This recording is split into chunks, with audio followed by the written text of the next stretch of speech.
আরে আপনি কোরআন হাদিস থেকে আরে এটা জাল কেন সেটা বলেন।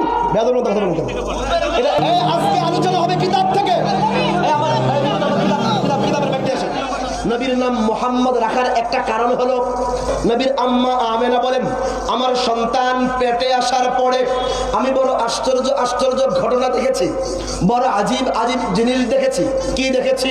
মা আমেনা বলেন, আমার এই সন্তান পেটে আসার পরে আমি যখন রাস্তায় বের হতাম, পাহাড়ের পাশ দিয়ে যাইতাম, ওই পাহাড়গুলো নুয়ে নুয়ে আমার সালাম দিত।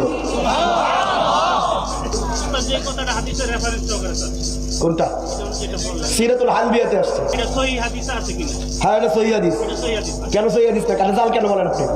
জাল কেন এটা? এটা আলবি একজন অনেক বছর পরে একজন ইমাম। হ্যাঁ, পরে এটা বলবেন কোরআন হাদিস দিয়ে বলবেন। আমি হাদিসের বাইরে বললাম কোনটা? এটা জাল কেন আপনি বলেন?